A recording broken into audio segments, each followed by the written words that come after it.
એવું હોય મિત્તલ, આ શું કરું તું? આજ તો ટોમેટાની ચટણી બનાવું. એવું હોય. ઓવા. દરરોજ હું ખાવાનું બનાવું તા. તો બધાને શાક નહીં ભાવતો? અત્યારે તો લીલું લીલું શાક મસ્ત હોય. અત્યારે બધાને બધું નહીં ભાવતું. મારા સાસુ સસરા તો ખાઈ લો બધું, પણ અમારા બીજા બધાને બહુ નરખા હોય. બરાબર. ટોમેટો અને લસણ નાખી દેવાનું પહેલા, એટલે સોતળી દેવાનું એમ? હા, આવી રીતે શેકવા દે, પછી પલટાવાનું હતું, બીજી સાઈડે શેકવાનું. બરાબર. જો હવે આ બધા ટોમેટોને પલટાઈ દેવાનો, બીજી સાઈડે શેકી દેવાનું. એવું હોય. હા, આ ચટણી બનાવીએ ને તો કોઈને બીજું શાક ના ભાવતું હોય તો આ ચટણી ખાઈ લે. રોટલા હાથે, ભાખરી હાથે, પરોઠા, રોટલી તમે હાથે ખાઈ લો. બરાબર. એટલે બધા અંગાત સેટ થઈ જાય એમ આ ચટણી? હા, બધા હાથે સેટ થઈ જાય. હા, મસ્ત મજા તો આવશે. હો, સુગંધ તો સારી આવે હો આની. લસણ હોય એટલે સુગંધ તો સારી જ આવે. બરાબર. હા, ખાઈશું એટલે ખબર પડી જશે. આપણે પાવભાજી બનાવીએ ને, જેવી રીતે ભાગી દઈએ પાવભાજી, એવી રીતે ટામેટા આ ભાગી દેવાના. અંદર કાચી ડુંગળી એ પણ અંદર મિક્સ જ કરી દેવાની, અને એક લીલું મરચું બધું મિક્સ કરી દેવાનું. એટલે બધા મસાલા ઘરે એમ? હા, હજુ આમાં વઘાર આવશે. એવું હોય. ઓહો.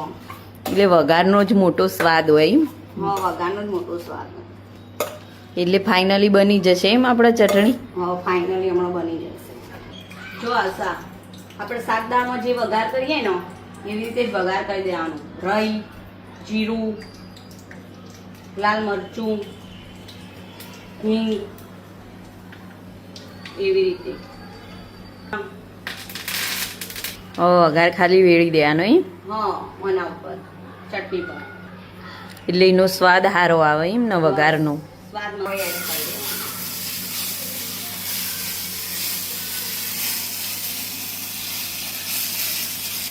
મોઢામાં પોણી આવી ગયું હો મિત્તલ.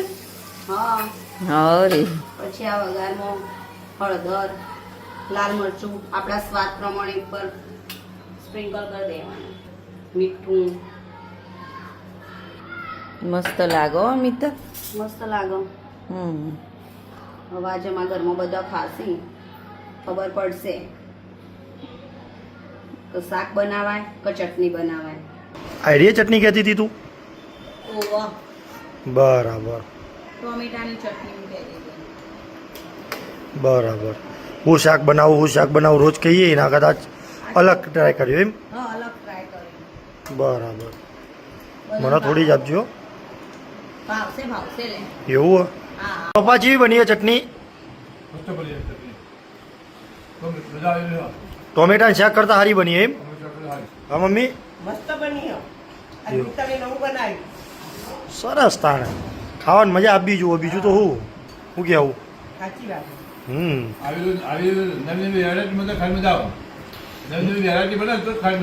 એવું હોય એમ? એ તો પછી બધું ખાવું પડે. ચીઝ, પનીર બધું. ચીઝ પનીરને તો પપ્પા ના કોઈ. શું કેવું ભાઈ? સાચી વાત. બુનને તો ગોળો ચાલે એટલે ખાવાનું નહીં. હું કેવું?